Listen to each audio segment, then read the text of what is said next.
Want to get you going this morning, Kathy?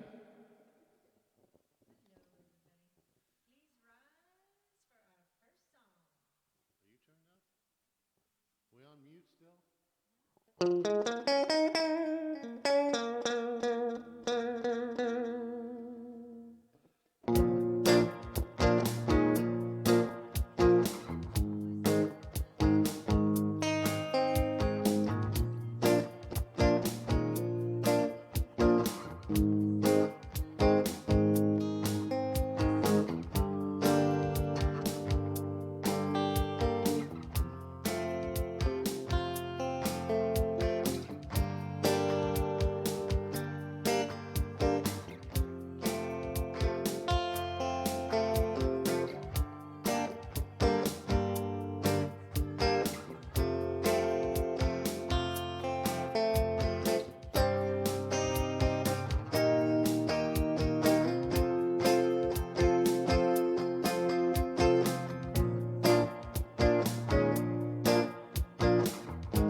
Good morning. Welcome to West Valley Center for Spiritual Living. My name is Reverend Clyde Goins. Yes, Mary, you can sit down. Everybody knows you're here, and we know the bookstore is open. So thank you for the reminder. Yeah, so welcome to West Valley Center for Spiritual Living. I am really happy to be here, and I'm really happy that the thrift store is open today. So, some few announcements. First, we have program announcements. We're not passing them out. They're on the entryway when you walk in. So it has all of the information on there. You can also find all of our information on the West Valley Center for Spiritual Living.com website, which has been refreshed. So if you haven't seen it, go out there and look at it. It looks fantastic. And also we have a weekly newsletter that we send out. So if you're not receiving the newsletter, please let Cheryl know, and she'll add you to the newsletter email distribution so you can get that information, because more and more stuff is unfolding as we continue through this year. All right, so also want to remind people that we have call to prayer right after service. So if you like prayer, you just come right up here. A practitioner will be available for prayer right after service. Also want to remind everybody that we have fellowship. So please come in and enjoy the wonderful snacks and coffee and everything in the fellowship of our community. And then the last quick announcement is we have a class that's starting this Tuesday. It's on spiritual mind treatment. It's an 8-week class. It's on Tuesday nights at 6 p.m. to 8 p.m. Tracy Herrick is going to be teaching that class. It's an accredited class, so if you're interested in becoming a practitioner, it's one of the classes that you can use for that, moving towards that certificate. But anyway, so it's a class that teaches us all about prayer. And so again, it's from 6 to 8 on Tuesday night. So please sign up for that class. We've got a couple of people signed up, and we'd like to have at least 2 or 3 people more sign up for that class. So, all right. So that is all the announcements. And I just want to share a quick story with you guys. So I went to Sedona Friday and Saturday, and went mountain biking for just for a couple days, Friday night and Saturday. And this was one of those mountain bikings that I had to really pay attention to the path, because it was pretty scary, and it just felt so wonderful. But I was telling Mark on our drive back, and it was Friday and Saturday, so we're driving back Saturday night because, of course, we have to go get our dog. But when we were driving back, I felt like I was on vacation. It felt like a mini vacation. So I just really felt the ability to just check out and be really present with the day and the beauty of the nature and everything. And so my invitation to you is, what are you doing to pause in life and just enjoy life, to get recharged? So it was a beautiful weekend. So all right, so now is the time to get our service started. So let's say our vision statement together. We are a loving, joy-filled community honoring the many paths to God as we learn and live the science of mind principles. And so it is. So sit back, open up your hearts and minds for the Bradford's beautiful music and Reverend Karen's beautiful message. Thank you.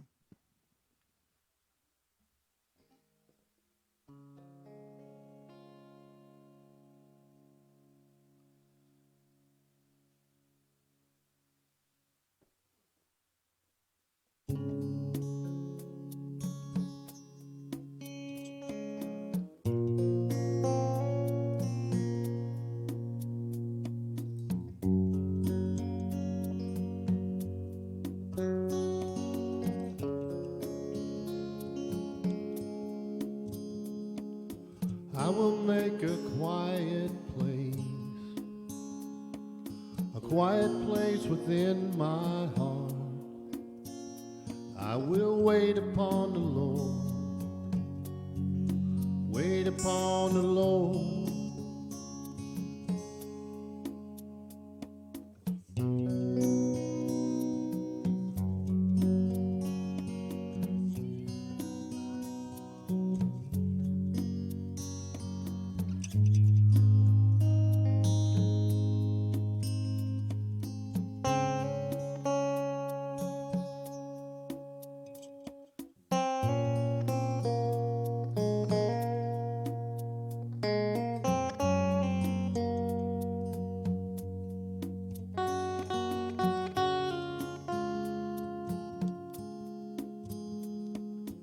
I will make a quiet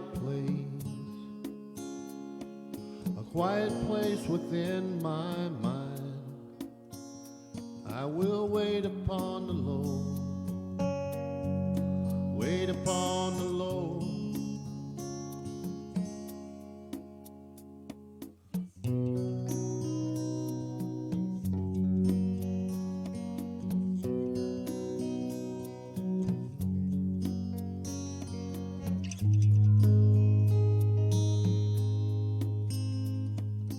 I will make a quiet place within my life, and I will wait upon the Lord, wait upon the Lord. I will make a quiet place.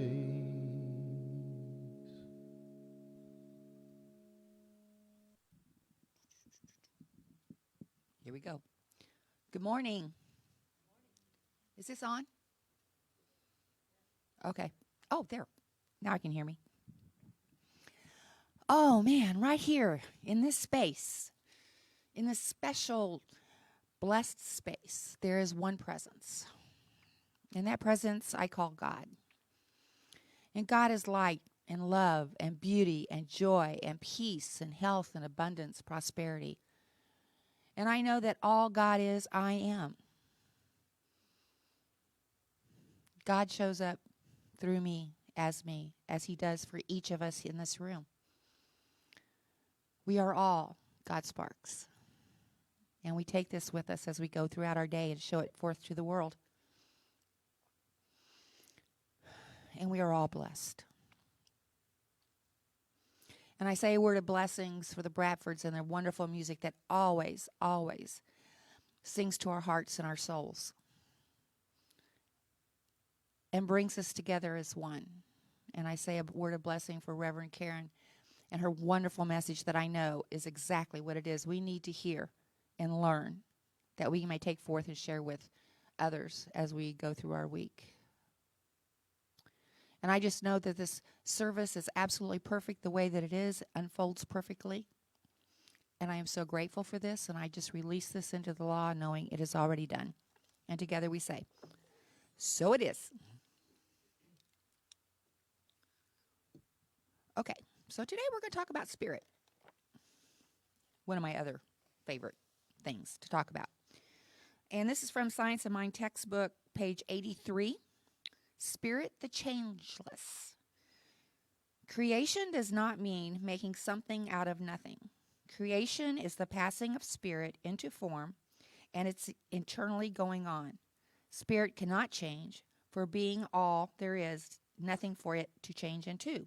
This is self-evident. It is necessary for us to understand that the only active principle is spirit, self-conscious, self-knowing life, and that all else is subject to its will. The spirit is conscious of its own thought, its own desire, its own manifest action, and is conscious that its desire is satisfied. Consequently, it is conscious of that which it manifests, but it is not conscious of any effort or process in its manifestation. It is necessary that soul and body should exist because spirit, without manifestation, could construct only a dream world, never coming to self-realization. In order to express, there must be a medium through which spirit manifests, and there must be a manifestation, hence soul and body. The teaching of the great thinkers of all times is that we live in a threefold universe of spirit, soul, and body, of intelligence, substance, and form. Think about that one for a moment. And so it is.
perfect song. Perfect. That's perfect. Good morning. Welcome to the West Valley Center. I'm Reverend Karen Rice, and I'm really happy to be here this morning. And more than that, it occurs to me I have something not only important to say, but it's almost revelatory in the way that it feels within me to be delivering this message. And then what's always interesting to me is how there's some choreographer that seems invisible, that makes her pick the right reading and makes them sing the right songs. And even Reverend Clyde was in the hands of God and speaking a few words that I'm going to repeat again this morning. So we got this. We have been called together this morning to talk about something of high importance. The title of the message is Cast Out Fear. And I am intrigued with the topic because, we live in scary times. And I'm not sure there's a generation of people that didn't believe that, because part of the human experience is learning to deal with our fears. However, it says in Scripture, in the Bible, it says, fear not 365 times. I don't think that's an accident. I don't know who counted, but I don't think that's an accident. One for every day. Every day it tells me I want to wake up and remember to fear not yet again. So this is very practical application for us to remember to be open and to relax and surrender and to open to this morning. I'm inviting you to open to the takeaways that will be little gifts of the message. I begin with a wonderful quote from Dr. Ernest Holmes from The Essential Earnest. Perfect love casts out all fear. Therefore, there is no longer any fear. Perfect love casts it out. In love, there is an inward awareness of life and of action and of wholeness. And so that's what we want to talk about this morning. We want to talk about life as in terms of the livingness of our or the way in which we're invited to live our lives fully as in our human condition, but as divine beings, knowing there's something divine about our presence on the planet at this time. Life, action, and wholeness in that way reminds me of the way we say something about me is never touched by the outside stuff, that when we say we're perfect, whole, and complete. This is a similar theory. Life, action, and wholeness they're there. They exist and they're active in our lives, and yet the divine aspect of it, and yet they can, in our daily living, be covered over or sort of hidden from our immediate perception when we experience any sort of fear. And what that means is that the only remedy to fear is love. The only remedy and the forever solution to fear is love. Now, we have, meaning the professionals of humanity that do all the research and the studies, it has been scientifically provable that we can cast that love itself casts out fear. In the field of neuroplasticity, where they are really mingling, science and spirituality are mingling and working together in a really interesting way. What we know is that the brain studies continue to confirm this truth, that love casts out fear. Clergy continues to preach about it every week because it sure looks like it's missing on the planet. And people, all of humanity, from my perspective, continue to grow, to, I will dare say, advance in our understanding of the way that love casts out fear. So it's kind of an ongoing project.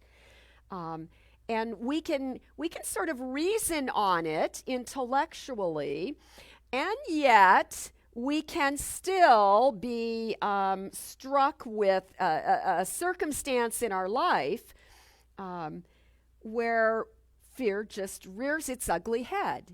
And it's subtle. We don't think of it as fear. We think of it as, there's going to have to be a little extra money this month to go in that direction. And we spend some time in that sort of worry, concerned energy around it, or whatever the situation is that has arisen in your own life. So the reality is, we have these great teachings. I don't mean our church. I mean, in general, we have these great teachings that come out of the fields of psychology and spirituality and traditions and philosophies from around the world, from the beginning of time until now, that are always advancing, always inviting us to expand our own consciousness. And we are finite beings. We are spiritual first, but we live in a physical body. We live in finite surroundings. Think about it. Your house has walls and countries have borders. So in our physical experience of living, we bump into some of those walls and borders, and we can, again, forget the truth of our being, and it makes our world feel smaller. And also, it seems to me that no matter how enlightened we get, there are still things that happen in life that scare us. And this is not a bad thing. We are not here on a goal to get so smart spiritually or so spiritually mature that we don't ever bump into things that frighten us a little bit or take our breath away. I think it's more than just like bugs and snakes and public speaking. I think when I think about the things that scare us, I think about an illness or a diagnosis that can catch you off guard or that you've been worried about for some time and now there it is. I think it's about the way that relationships can challenge us. I think it's as simple as saying the price of gas continues to startle us. When we pull up to the gas pump, it's a little hard to wrap your head around. So when those things happen, whatever your things are, there's an inward sense that the presence of love is missing, or it has gone dormant. And all that it really is that life carries our attention over here and then over there and up and down and sort of all around. I read the most fascinating quote from Dr. Holmes that I believe explains it a little bit better, and it's quite simple. He said, "When you neither fear nor hate," now, I want you to broaden those out. Please don't think you never hate. So many people will say, oh, hate's such a strong word. I don't hate, I just this, and then they describe it. But notice he's generalizing. When you neither fear nor hate, you come to understand the unity of life. When you neither fear nor hate, you come. Notice there's a movement implied here. We are always becoming.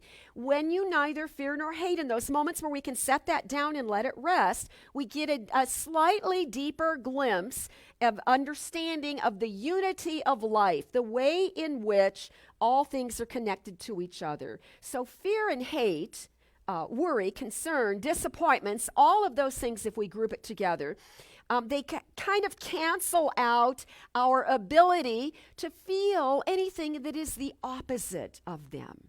Anything that's the opposite of fear and hate is sort of canceled out. So kindness and goodness and happiness and peace in our lives, all of that feels gone, but it's really just buried under a lot of muck and mire. That's also biblical. The muck and mire is the boggy swamp, the lowlands, where the boggy swamp near a forest never dries out. And so it's kind of like there's this mud that it's so thick you could get stuck in it. Right? It's a good illustration. There's just layers of muck that bury our the goodness, and our awareness of that presence of it then is minimized or we're blinded. We just can't see it at all.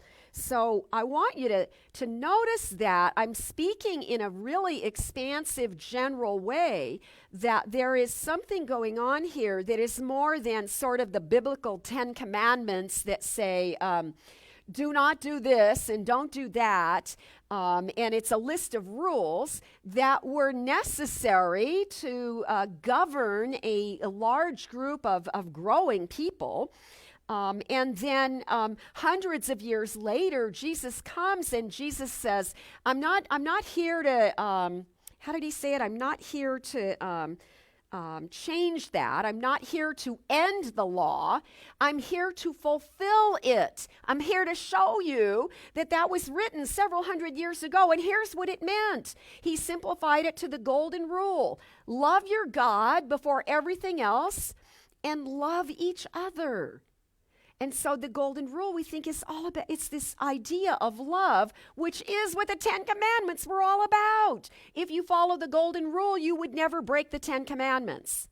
And so you can see there's this progression. And what I want to say is that was 2,000 plus years ago. And now we are looking for a more contemporary, yet again, we are looking for a more contemporary way to apply these same principles in our life in a real practical, usable way. So when Holmes wrote, back to Holmes, when he wrote that it's not about it's fear and hate are a problem, I think that we often just then take that to mean let's not hate each other. But I want to make you, I want to help you. Well, if I could make you, I would, but I know better than that. I want to help you to be interested in seeing the way it applies to absolutely everything. That anything is, that it's all our aversions. Look at anything in life that makes you go, ugh. Or scares you, whatever those are. So last week I said, I didn't plan it, but things just pop out of my mouth, and I said something about I hate that. I'm not sure I used the word hate, but it was certainly implied. I hate that my favorite cosmetic that I've used for 40 years is now discontinued. It's a woman's plight, guys. If you don't understand that, you probably don't.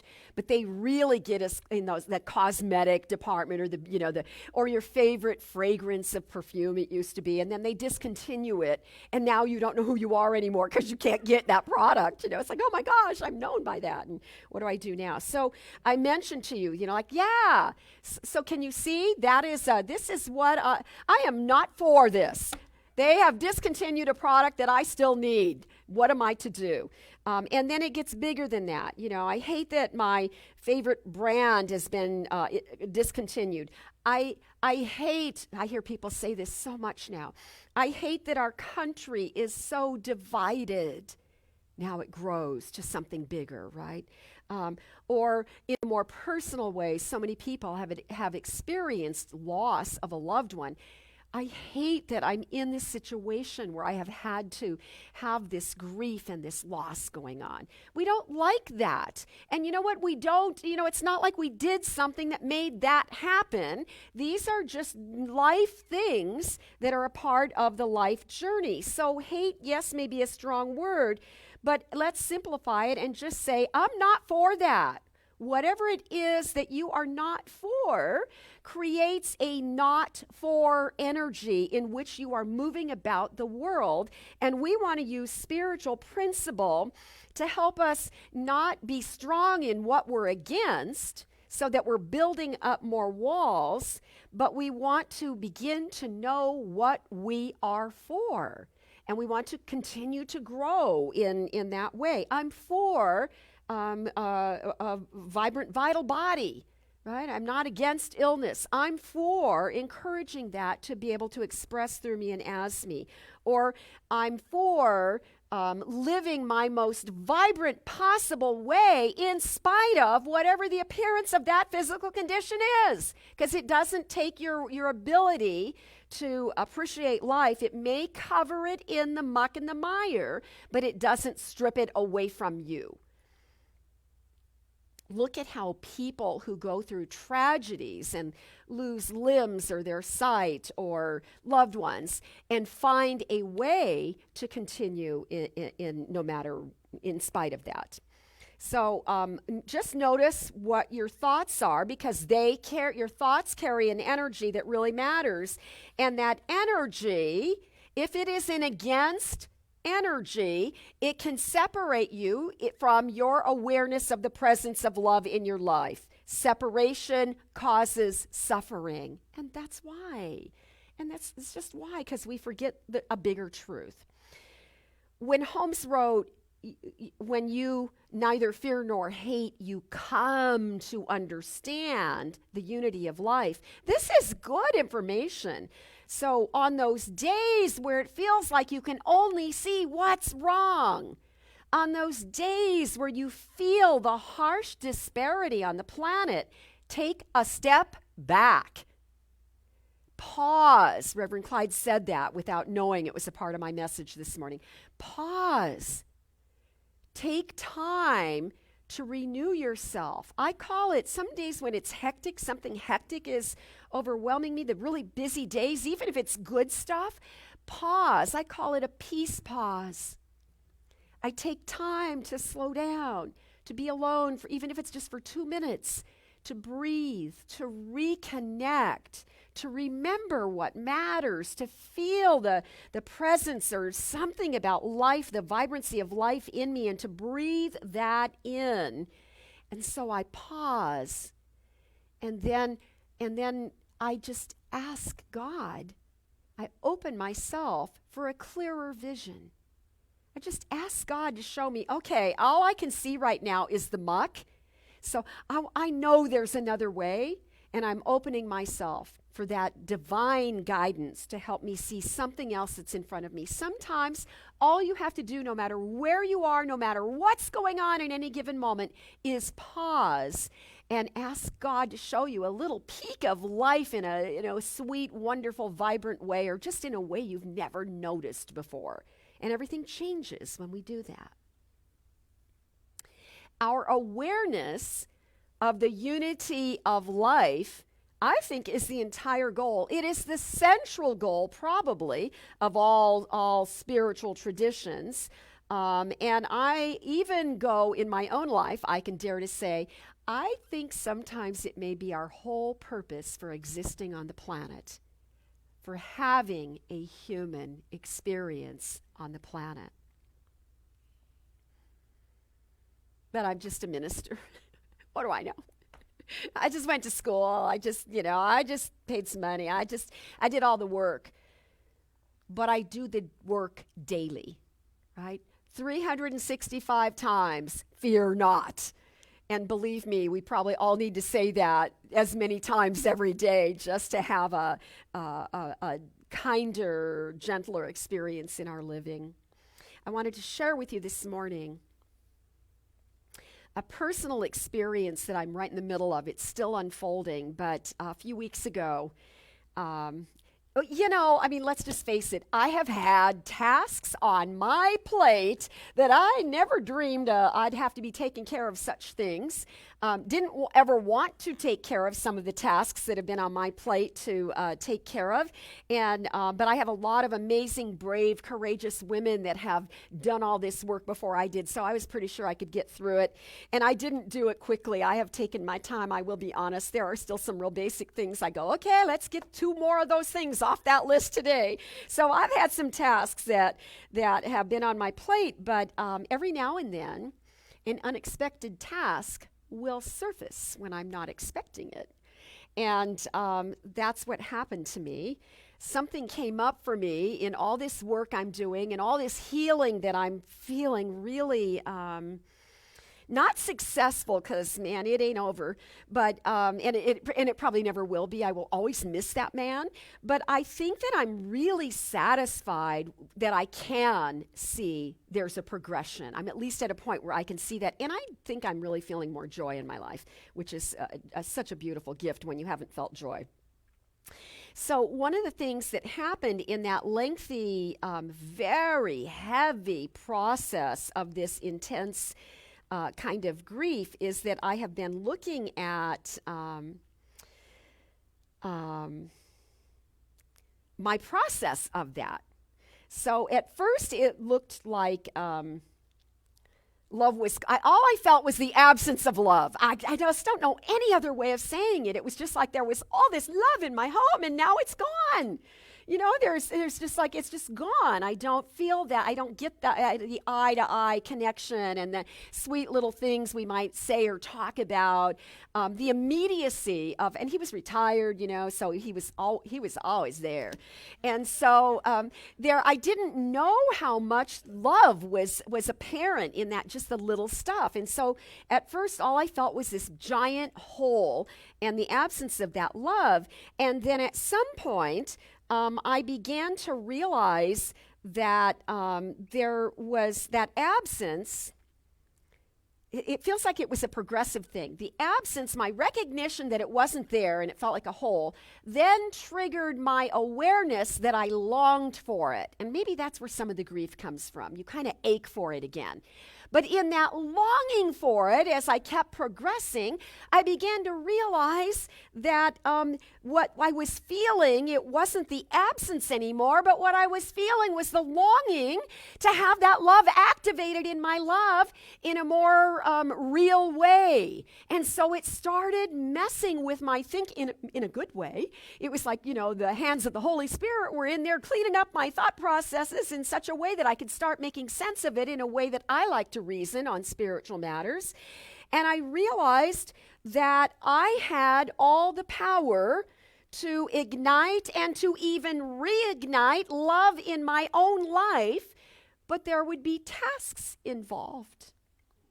I'd have to do a thing or two. And so I thought of a task. I think God, or possibly Hugh. I'm just saying, he might be messing with me again. But I think that something stirred me to reach out to someone that I had not been close to in many years. And it was a family person, and it was someone that I missed. And it was a relationship that was so good at one time. But let's face it, people, it's scary to try and mend a really big wound. It's very scary. You know why it's scary? Because there's so much risk. What if, you know, because here's the deal, you know, you get to be a certain age and you finally figure out, oh, I can't control other people. I might want this, but if that other person doesn't want it as much as I do, we might not be able to do this. But worse than that, there's that fear that we won't even get it off the ground. And there's that fear, you know what I think that is we don't understand it, because what happens is you think about it and we have this inner fear of rejection, especially when it's family. This was a family thing. When there's a fear of rejection because you remember how you used to love, but you're not those people anymore. You have grown in different directions, and you probably can never have, just like in marriage. You know, the way I loved my husband 50 years after our marriage was not the way I loved him when we were newlyweds. And so it's high risk. What if I'm rejected? What if I set myself up to be hurt again? What if I can't behave myself and we start talking about some of the things that made the wound and I misbehave? Because let's face it, it's those, when we are afraid, do you see how important it is to recognize there's fear in this because there's risk? When we are afraid, we are at a higher risk of behaving poorly. Do not underestimate that. And so, yeah, there's a lot at stake. It not only did I want to do it, it had to be done well. There were many possibilities as to how it could all turn out, and I just wanted to know, is this doable? Is it mendable?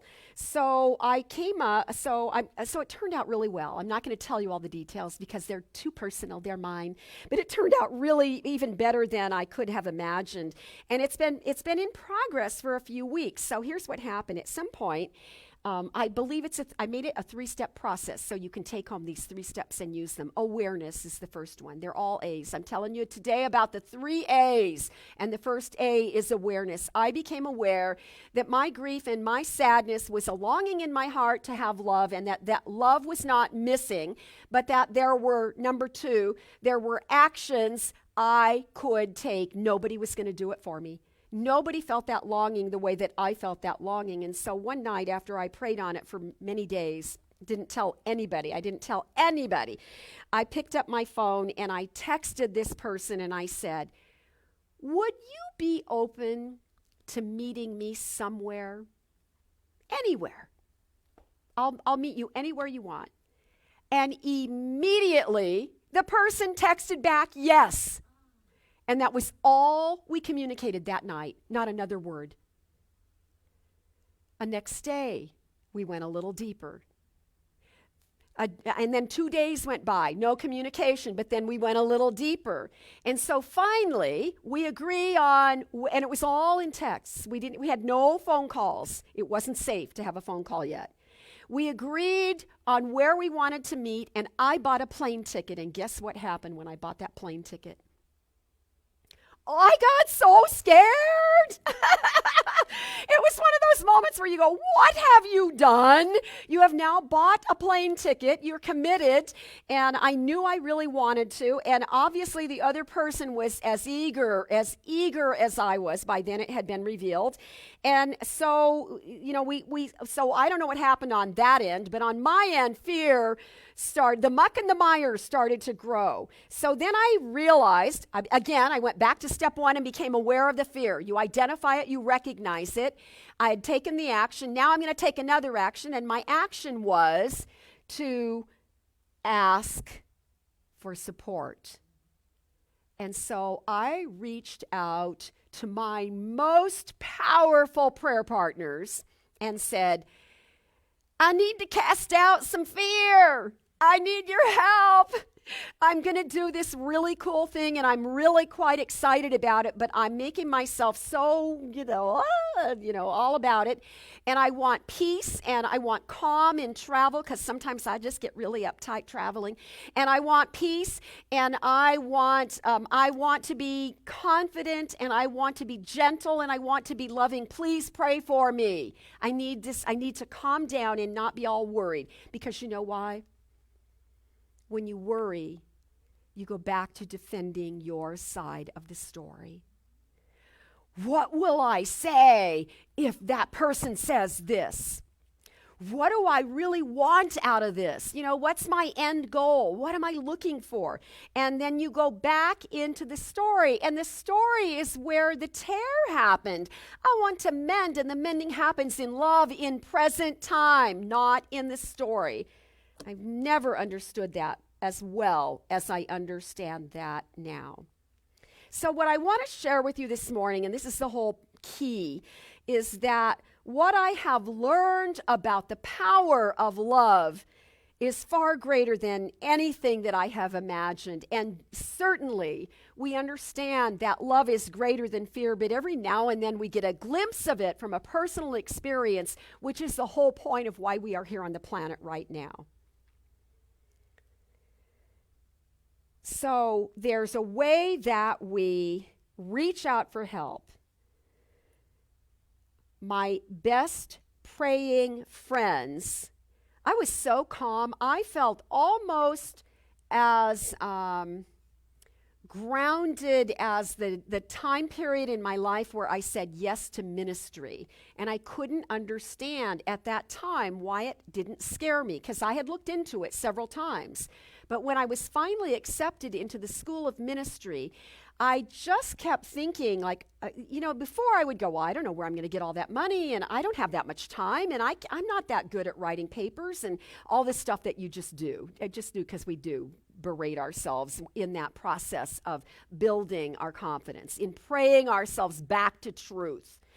But when I said yes to the call to ministry, there was something that changed right in this solar plexus area.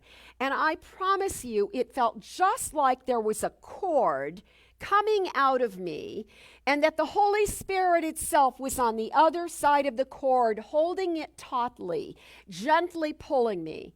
I got you. We got this. You can do this. I'm here.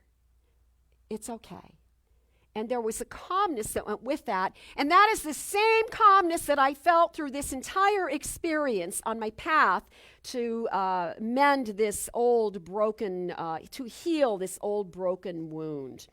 So I believe that the awareness and the action and the asking, open your ask and you shall receive, the actual prayer request is exactly the same thing Holmes was talking about when he talked about life, action, and wholeness. Life, livingness, taking the action, being restored to our wholeness in that order. So when Holmes said, once you cast out that fear, then in love, there's an inward awareness that restores you, right? It is prayer. It is that request. It is the asking. It is the openness. It is the way we become aware and be accountable for the way our thinking has been slightly off, and it could be improved. So my best praying friends got on it immediately, and I had an immediate awareness. I could feel the results of that. I haven't had that experience in a while. So let me be really clear here. Let me just be really, really clear here. I never asked my prayer partners that the other person would be open to receive me. Right? The prayer request was not about the other person. The prayer request was for me. So the prayer request builds. My prayer request was for peace. It was for me to be able to release that anxiety. It was for calmness. It was for confidence in that spiritual way that I could stand and I could interact and I could express love. I desired to let that love I felt inside of me to express through me and into this relationship.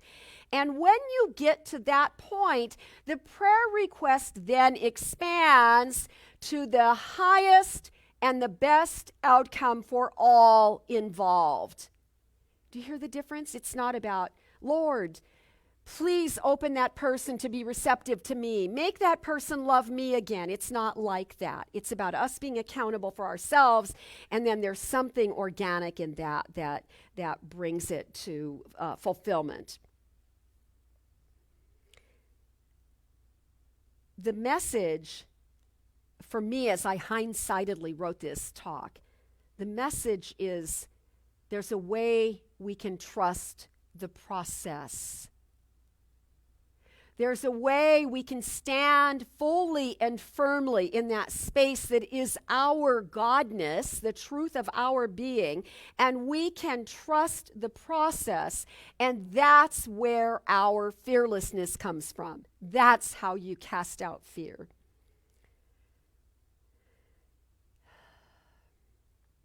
There's a reason the statement, fear not, is in the Bible 365 times. Do you know that 4 times in the New Testament, the words of Jesus, who brought a more contemporary view to the 10 Commandments and all the old laws, 4 times it's stated in the Gospels. I think cast out fear. Yeah, fear not. So 4 times in the gospel it says cast out fear. That's now the words of Jesus, who lived as an example, saying, do something. Do something. And only you can figure out what that doing is. Now these are my words. This is not Holmes or, I missed the whole great Quimby quote. Oh no, I didn't. It's right here. I'm perfect. We're right on time. In my words, if there's an enemy, it's not a devil. It's the way that fear bites us somehow. And then the devilish way that we personify that fear. In other words, the way that we make it into something. So I had a story That person had a story. And you know what? We never even needed to talk about our stories. For some beautiful reason, we left this story in the past and we started fresh and we caught up on all the things that were really most important. But we make the story and then we believe it's real. And I found this quote from Quimby. You know who Quimby is? Well, Quimby is, I will tell you, we consider him the grandfather of New Thought.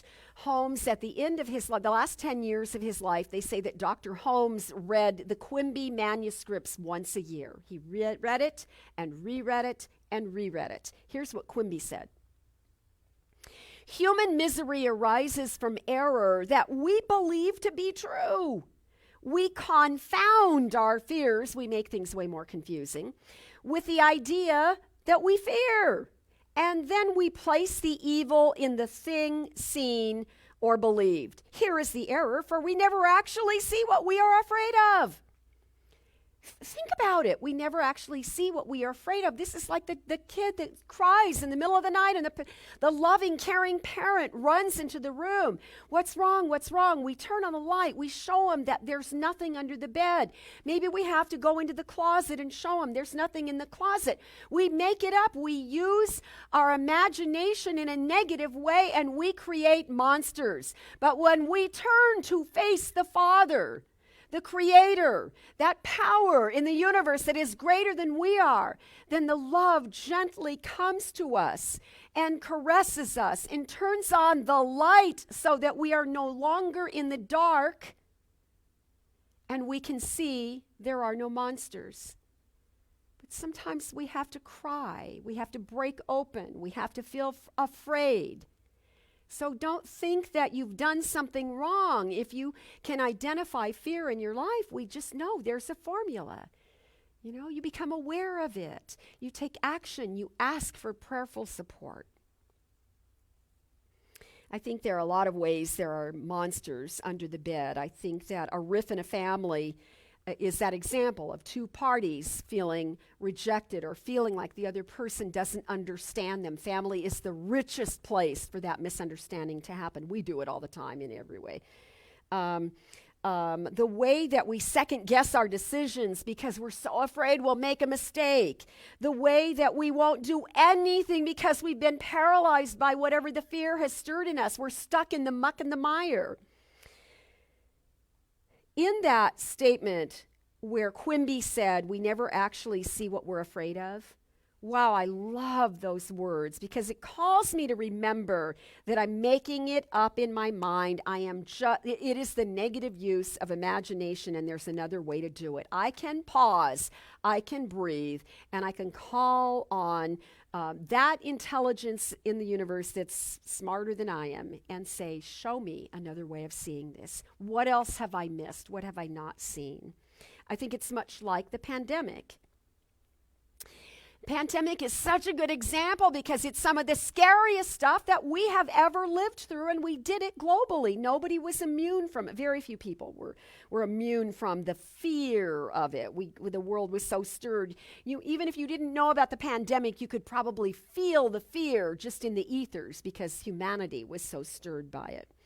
And I think it's really interesting that in 2020, in those early days, that we had a little bit of information, and then the next day it would almost contradict what they said the day before, and the next day there'd be something else. And so there was this confusion that created this craziness in the world. The world went crazy. Not you.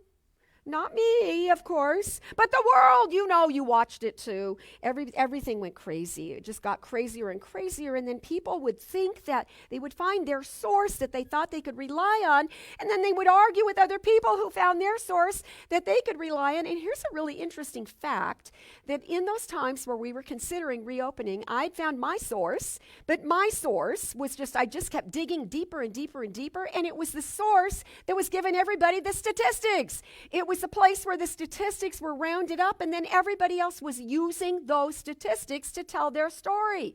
So I would ask any board member, it must have been really long and agonizing, but I spent hours doing the research. Every week I would go, here's the report from last month, here's how the statistics have changed. Sometimes they looked better, sometimes they looked worse.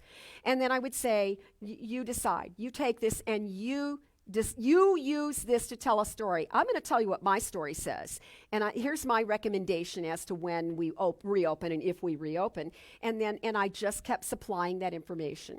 And it just made me laugh, because if you looked at everybody else's info, it was sourced from the same source I was digging at, but I presented it in a neutral way. Here, you do what you want with it. It actually made me feel better, not worse. It made me feel less scared. But you are dealing with your own consciousness, and only you can play there. So we get confused. Quimby says we get confused by, is that a great statement? We get confused by what we think. The fear confuses us, and then we place evil on what we believe. It's a lot to think about. And then he says that's our error. So we are still working through the whole pandemic stuff, but I want to say that I believe we have made tremendous progress, and that there's something important in this recommendation to trust the process. There is an intelligence in this universe that if anything is out of order, that intelligence begins immediately to put things back in order. It's a natural progression. We can trust it. And it also will not happen in our timing, in the way that we would like to be able to see it. So in the same way that, I think it was Emerson, I'm not sure, but somebody really cool said, the days tell not, but the years tell well. In other words, day by day, we can't see it. You don't see the story day by day. It's only down the road that we look back and we will see a different story than what we think, or what we're thinking now, or what we thought was going on. And I would say that every family dilemma, every political difference, every way we see divisions and divisiveness, that same truth is unfolding. Marianne Williamson said, "Where love is absent, fear sets in. Fear is to love as darkness is to light. Therefore, fear is a terrible absence of what we need to survive." I think I felt that way. I think I felt something missing in my life, and at some point I realized, well, it's not just the big thing. It's that there are other ways I could be experiencing love in my life right now. And I actually felt like I deserve those relationships. And so I began to take steps to do it. Now, when you think back on all the fear that made us shudder at the beginning of the pandemic, and maybe even still does, I know that's, a lot of us I still have moments. Remember that, let us think back at those early days where it was tremendously scary, and realize what an intense time of growth that was for all of us. None of us wanted to have to go through that. The entire world got a big timeout, and I believe in that timeout, that was a pause. Everything stopped. It was so stunning to think about it now. And in that time, I believe new seeds were planted in the consciousness of humanity so that we could experience breakthroughs in the days ahead. And I believe that's occurring right now. Whether or not we will see the full benefit of that in our lifetimes, I'm not so sure. I wouldn't hate it. And I do think it's there. I think we have glimpses of it. But we have to choose. If we are carrying against energy, then we're carrying an energy that's not helping the healing. If it still confuses you, anything in the world or in your life, practice awareness, action, and ask. We have a gorgeous ministry of prayer right here in this church. By the way, I think everyone should have a personal prayer partner. And if you have people in your life who don't resonate with that idea of partnering in prayer, you partner in other ways, in friendships, in our heart, and we can still call on each other. Friends support each other. So know who your people are. And we have a beautiful ministry of prayer. All of our ministers participate in that. They get all the prayer requests. You may submit your confidential prayer requests online or in a prayer box, either in this room or in the home space. And we also have, if you are brave, and you're willing to put your prayer on the public wall and you want the entire community to pray for you, you have that option too. There are papers and pens to write with, and we have a magnetic wall where you can just post that up there. And I leave them up for a while, and then I date them every so often. So there are a lot of ways to participate. I want to end this morning with this amazing quote I found from Madame Curie. I always want to call her Madame Curie because I have a Madame Curie in the congregation. Madame Curie was a physicist and a chemist in interesting times, and she left us these words: "Nothing in life is to be feared. It is only to be understood. Now is the time to understand more so that we may fear less." I shall say no more.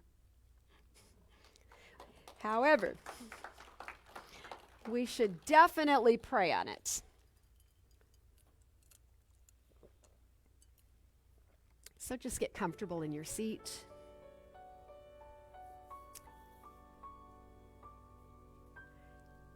Take a deep breath. This is always the time where I think it's wise to notice how perfectly the chair you're sitting in supports you. And now envision, if you have the power of imagination, imagine that it's the hands of God that's supporting you right now, allowing you to be comfortable and breathing your lungs, circulating the blood in your body, removing the toxins. Just feel the love of God within you now.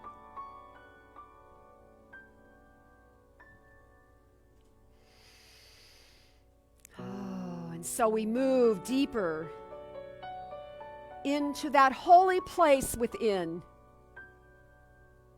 It is the secret place of the Most High, the place where the love of God always abides, where there is a peace that passes our human understanding, so that no matter what is going on, we can recognize that God is right here with us, in this very room, at the center of our being, in our lives, in every condition, in every situation and experience. We feel and recognize the full presence of God. And we know that in God, all things are possible. So we open ourselves even now to the allness of possibility, and we become vessels to receive our good. We allow the grace of God to stream into us in such a way that all fear is cast out, and we are renewed, and we can begin again in this very moment.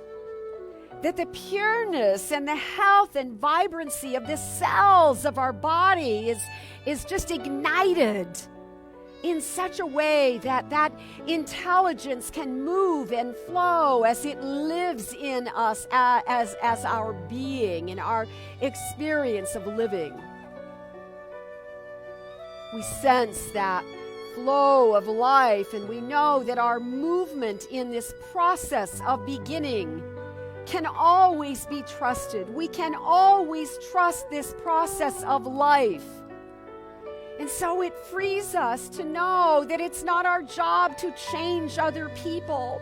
It is our job to be restored to our own wholeness so that our vision is 2020 and that we can reflect on that time out that was riveted with fear, and yet it brought us a great opportunity to break apart and let go of all our old ways, so that now, in the restructuring of life itself, we are more sensitive, we have deeper compassion, we yearn in greater and greater ways to have that experience of love expressed through us and as us.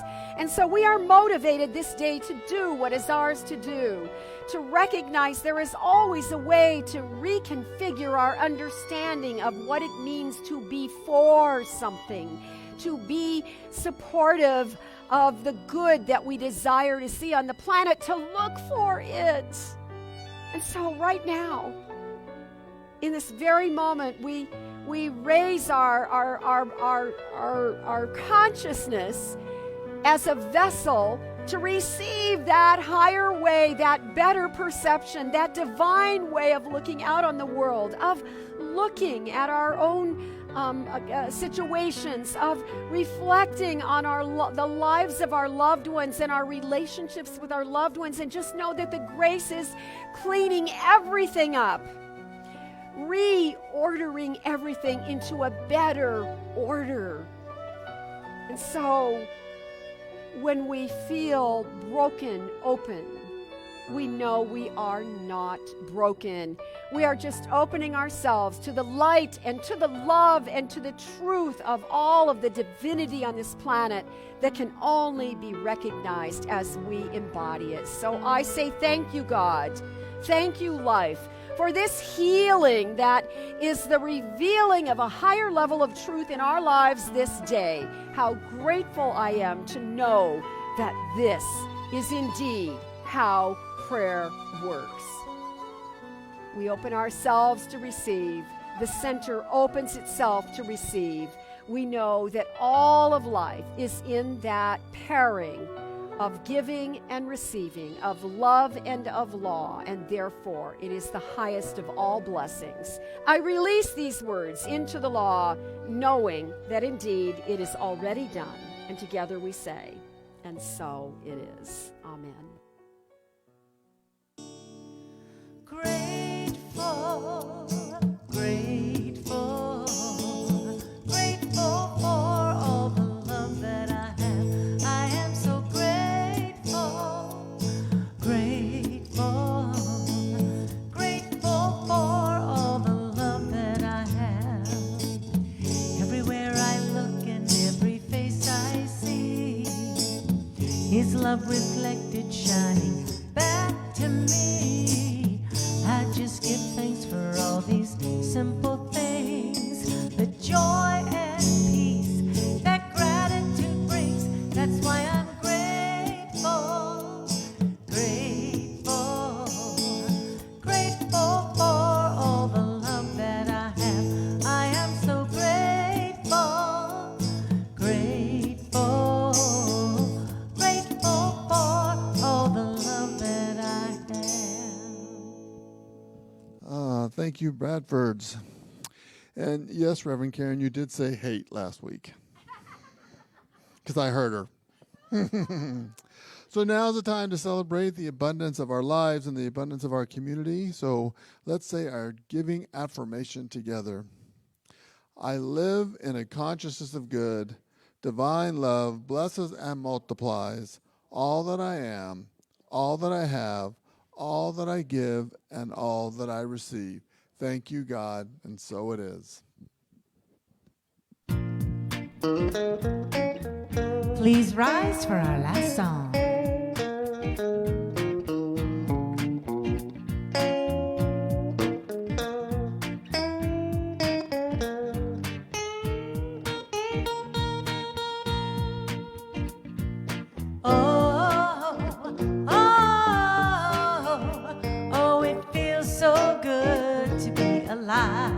Sing that with me.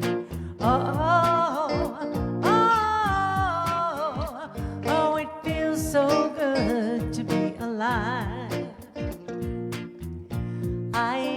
about my problems. I'm living now. I'm living now. And I ain't gonna worry about the future. I'm living now. I'm living now. So put your hands up if you feel like having a good time. Put your hands up if you're sharing love with all. And raise your cup if you're hopeful for tomorrow. Put your hands up if you're ready to have some fun. Now sing it.